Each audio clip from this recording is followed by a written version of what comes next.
In this episode, you'll learn about the risks of abrupt changes in your training and some surprising outcomes from practice lineups, rigging, and winter to summer transitions. Feel the grip of the oar handle, smooth yet firm in your hands. Taste the salt of your own sweat and the occasional splash of water. It's all part of the journey. Welcome to another episode of Faster Masters Rowing Radio. Each week, our host, Masters rowing coach Rebecca Caro, dives deep into the world of Masters rowing. Whether you're on the water or in the gym, join us to become a faster master. Let's go rowing. Well, hello everybody, and welcome back to another episode. And today we've got an interesting topic, which is abrupt training changes. And it's not so much about the abruptness or the training change, but the effect that this has had on Masters rowers and their plans for the season. I'm delighted to welcome to the show Marlene Royle, of course, my co-founder. We started this project together. Marlene, welcome back. Good to be here, and hello to our audience. So it's lovely to see you again, and you're obviously looking very tan, so you must be somewhere warm. Close to the equator. There we go. I think we're 52 below. And the only reason I know that, I think there's a vodka brand in New Zealand. I mean, it's 42 below, sorry, 42. Right. Now, you wrote me and said, look, these abrupt changes in training are a real red flag that you told me a lot of people aren't aware of. So what was the one thing that made you think this would be a really worthwhile podcast for us? Well, I find that every racing season, there always seems to be some trend, for good or for bad. And last season, I saw a trend of injuries that happened mid to late, say mid-season, late summer, for some athletes who were focusing on their fall racing.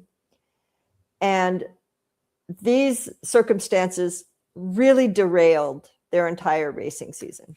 And when I started probing into, well, okay, so what happened? What was going on? What was happening when XYZ happened, which we'll talk about?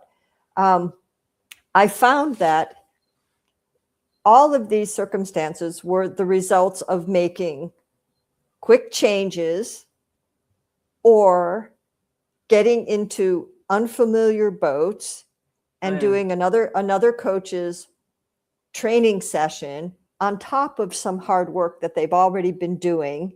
And it was just enough to push things that have been maybe like little causes of concern injury-wise, push things over the top and then completely derail them. And I just thought that all of the three examples were so avoidable.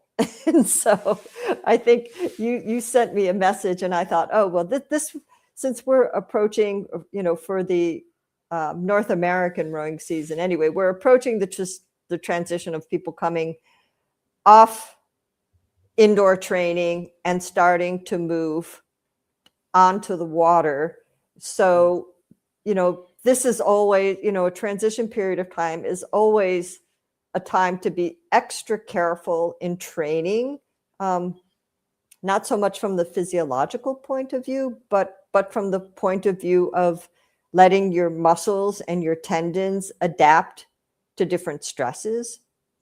And, going from the rowing machine, and it might depend, like if you're rowing on an indoor rower, that's a sculling type machine, and you're going into a single or a sculling boat, obviously a lot of the upper body action is going to be similar, but you're not going to have the movement of the water, the changes in balance. A lot of small postural muscles that have to work on the water don't, get fatigued easily because you don't necessarily use them as much when you're on the indoor rower. Or if you've been rowing on an indoor rower that has a straight handle, and now you're going to go into a sweep boat, which has a lot of rotation, and you might be in a big boat that's perhaps it's balanced, perhaps it's not balanced. you're putting a lot of different stresses on your tendons. So you have to approach these transitions carefully, because it is a time when it's easy to get injured.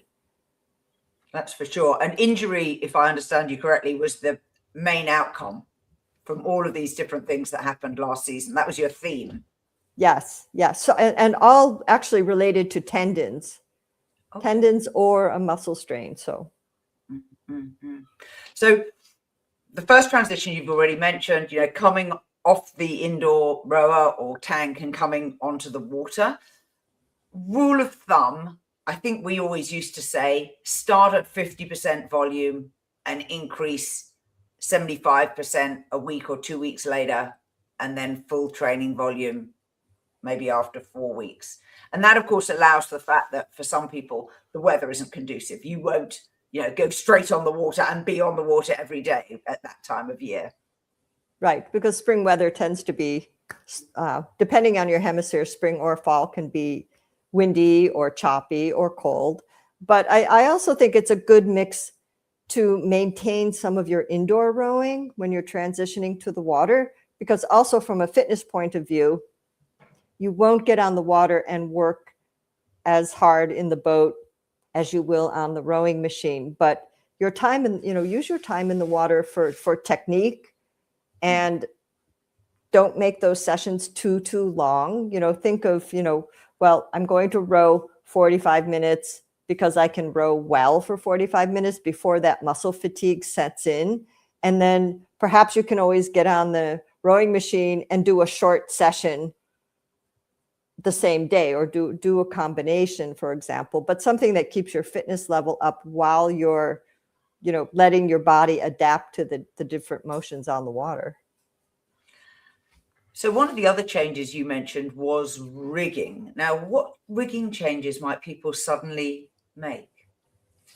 Well, here's one example. There was a woman, very good sculler, and she had generally been dealing with a little bit of lateral epicondylitis. So that's your tennis elbow, which is a common place where rowers can have irritation, because that's a point of deceleration. When your arms come back and your elbows come back, when your elbows have to change direction, that puts stress right on that attachment of the tendon. And she was dealing with a little bit of it at the end of winter training, but it was manageable with, being careful. However, she changed her oar grips on her sculling handles. And they were new grips, but they were a slightly different size. And she put new grips on, went out, started rowing. And of course, enthusiastic to be on the water, probably rowed a bit too much. And it flared the tendinitis up extremely. And it really sidelined the whole beginning of her season for quite a long time. And her orthopedic doctor actually said that probably the trigger was the change of the grip size of your handles, because even though it doesn't seem like a big change from a biomechanical point, it is a different stress. And it just might been enough to, have something that was being managed. It was just enough to put it over the top. And so I would say, if you're going to, put on new grips, which everybody likes getting new grips, you might want to, the ideal would be to have 2 pairs of oars, but not everybody has 2 pairs of oars. But I would say, at first, be a little bit careful your first few rows to make sure that nothing starts to hurt or give you signals that this feels a little bit uncomfortable. Because with any rigging change, as well as, changing your span or changing the loads on your oars, if you start to feel an irritation or a little bit of pain where you didn't feel it before, that's often a red flag that, your body hasn't adapted to that, or perhaps the load is a little bit too heavy. those are just things that, pay attention to very small things. Yeah. And can I ask, was the grip size larger or smaller that she swapped to? It was a little bit smaller, actually. Okay. Right. But, just enough, again, it can be gripping just a bit more. Yeah, just enough of a change, or say a little bit, my guess would be, a little bit more arc over the handle could also put the tendon on a little bit more stress. And certain things we don't know, like how does this person feather and square, because that can also come into play of how much they're doing in their fingers, or how much are they gripping and flexing their wrist, which can also cause a little bit more stress. So but it's just something, I think, for even sweep rowers, maybe they start rowing with a new set of oars at the club. So it's any change, just to be aware. I think awareness can take you very far in this sense. Give us another example of one of the unfortunate tendon situations you had last season. So another, all three happen to be women in this case. So I'm not saying that it's more a women's issue, but it just, in this case, happens to be. There was a woman, quite competent, sort of upcoming competitive sculler, and she had a slight strain in her glute, and also like around her tendon near her sacrum, because this is an area where you have a lot of tendons that come off your sacrum that go into your glutes and stabilize your pelvis. And she had been feeling a little bit of fatigue on and off through the season, because this is now perhaps August. But it was something that was manageable with a little bit of rest, and just making sure not to push herself, to become very fatigued in a given training session. And she'd been working on her own program in her single, but she does do some rowing with her club. So she had a very pretty high quality training session in her single on Friday. Saturday, they needed somebody to row in a double. So she rowed a double with another club member who she doesn't normally row with. And they had a very nice long row, but the boat isn't rigged the same as her single. It's maybe a little bit too high. Biomechanics were not exactly the same. The next day, the club has their Sunday row in the quad, and they do a race simulation. So this is for a head race. So they did a hard head race piece. And again, different rigging. The boat's rigged too high. The boat's a little bit big. This is a relatively petite woman. The boat's a little bit too big. She felt a little bit uncomfortable, a little more aggravated than when she was focusing on her single. But then the next day, they needed another person in the quad. So she filled in the quad, and they did another head race trial. And by the end of this is now like the fourth day in a row. But two of these trials in the row in a quad, in a boat that really didn't fit her properly, really pushed this ligament strain and glute strain over the top. And essentially, she had to stop rowing at that point and had to stay out of the boat for about a month. Going to PT and had to swim. Just couldn't even bike. Biking was too painful, so had to really swim. Just scale everything down, and she was able to do a couple of races, but they were really, like, she did as well as she could rowing down the course, but it certainly wasn't where, if she had gone into it healthy, she probably would have had a much better result.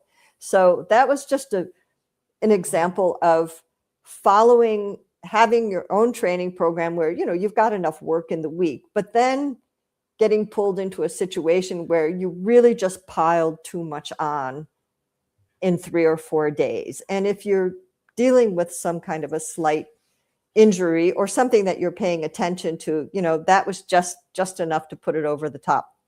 Plus the boat didn't fit very well. It was too big, rigged too high, so it was just a combination of bad factors. And certainly it's often the case that you think you're doing a kindness to somebody by saying, yes, I'll go in your quad, but sometimes you just have to be selfish and say, no, I have to prioritize me, and this quad is not a priority for me.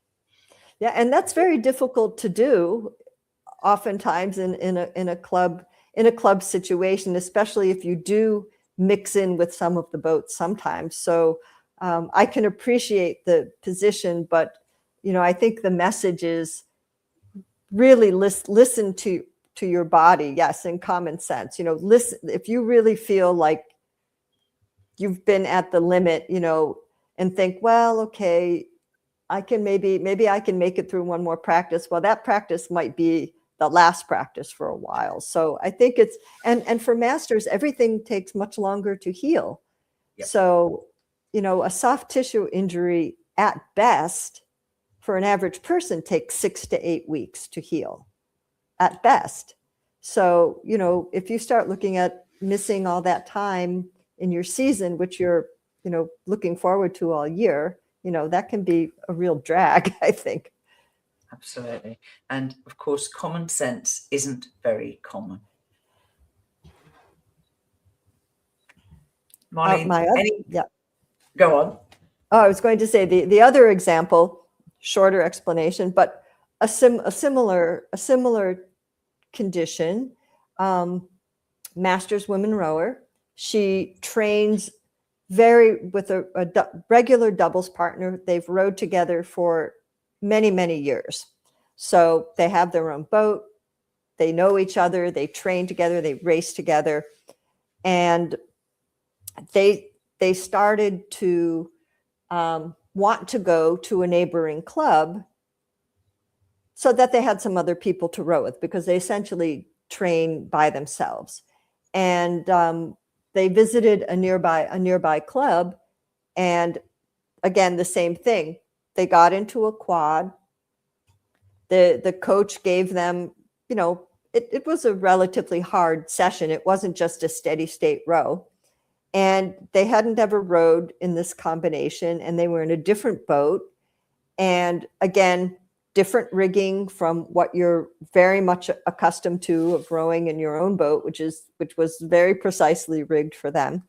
And it ended up in this woman straining her hamstring, which then she had to start going to physical therapy. And again, this put her out for the majority of her training in the beginning of the fall. And she did end up rowing in her most important race, but it was I would say a very cautious row because her hamstring really wasn't 100%. And a hamstring is just something like, if you've ever had a hamstring strain, certainly in the boat, it's just something, it's very difficult not to pay attention to it. It can be quite uncomfortable in a rowing shell. But again, it was, I think, just the combination of different rigging, rowing with different people who probably rowed different styles, and we don't know how set the boat was. And, we don't know what the level of these other scullers are. So, this is just something that perhaps the athlete's a little bit tired. Maybe you're going into this a little bit tired. That can also set you up for higher risk. So just things, I think, just to give our audience, just keep these things in mind. Even though you're enthusiastic, you still have to be aware that you need to take care of your joints and your ligaments, and rowing with good technique, and hopefully in boats that are relatively stable and not going to create problems and are going to create enjoyment. Yeah, exactly. And when you get in a wobbly boat, one of the temptations is to stop rowing the pattern you're used to rowing and to flex and go with what you feel in the boat. And that is, again, a change. It is an abrupt change to your technique and definitely not conducive to protecting your body. Right, absolutely. Or, many athletes have low back issues, and this is where a lower back issue could get exasperated because perhaps in your own boat, you're okay because you know how you row and you're adapted to it. But if you do have a sensitive low back and you get into a boat that is really not a stable boat, that can be a great flare up as well. And that does happen sometimes. That would be exasperating. I can totally agree. So take care, people. Common sense, and think before you do. Absolutely. And yes, and that goes for equipment too. If you get a new pair of oars, start blending in the new oars and the old oars, alternate gradually until you get used to one pair versus the other pair, rather than making a jump all of a sudden. Marlene, it's been delightful having you back on the show. Thank you for sharing your wisdom, those great examples, and very timely reminder. So to all our listeners, till next time, bye-bye. We are part of the Rowing Chat Podcast Network. Please tell your fellow rowers about the show.